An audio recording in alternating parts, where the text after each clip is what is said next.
नमस्कार, capital TV Uttar Pradesh में आपका स्वागत है। मैं हूं आपके साथ आरजू दुबे। यूपी में तीनों सीटों पर उपचुनाव हो रहे हैं, जिसको लेकर बयानबाजी तेज हो गई है। हालांकि बसपा और कांग्रेस ने इस उपचुनाव में पहले ही अपने हाथ खड़े कर दिए थे। दोनों ही पार्टियों ने अपने प्रत्याशी नहीं उतारे हैं।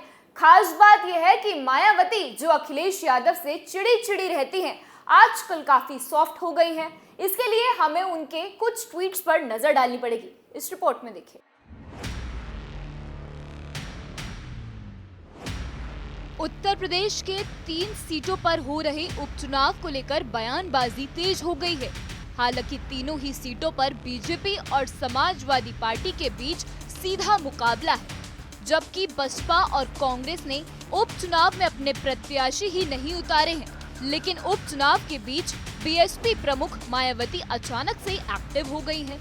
उपचुनाव प्रचार के दौरान बीजेपी और सपा के बीच हो रही बयानबाजी में अब मायावती एक्टिव नजर आ रही हैं। लेकिन बीते कुछ बयानों पर गौर करें तो उनका निशाना सीधे तौर पर बीजेपी सरकार पर है, जबकि दूसरी ओर बसपा प्रमुख सपा के खिलाफ सॉफ्ट नजर आ रही हैं। उपचुनाव के लिए नामांकन शुरू होने के बाद मायावती का पहला ट्वीट 14 नवंबर को आया था, जबकि उपचुनाव के लिए नामांकन 10 नवंबर को शुरू हो गया था।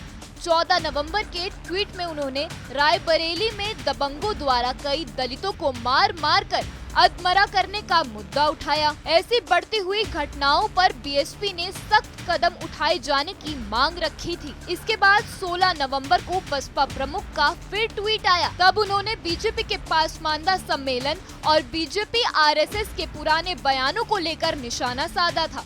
इस दौरान उन्होंने मुस्लिम समाज, पासमानदा और अपेक्षितों की बात रखी थी।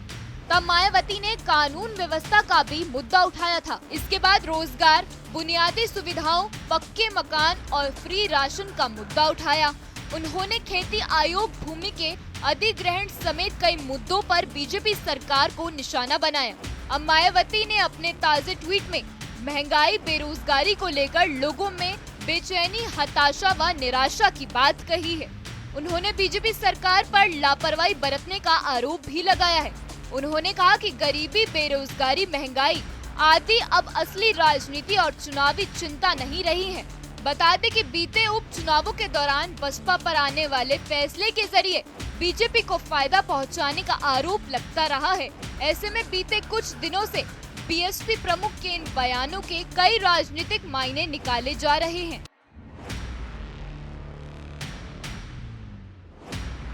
बीएसपी प्रमुख मायावती ने उपचुनाव में अपने प्रत्याशी इसलिए नहीं उतारा क्योंकि मायावती को बस ट्विटर के जरिए राजनीति करनी आती है।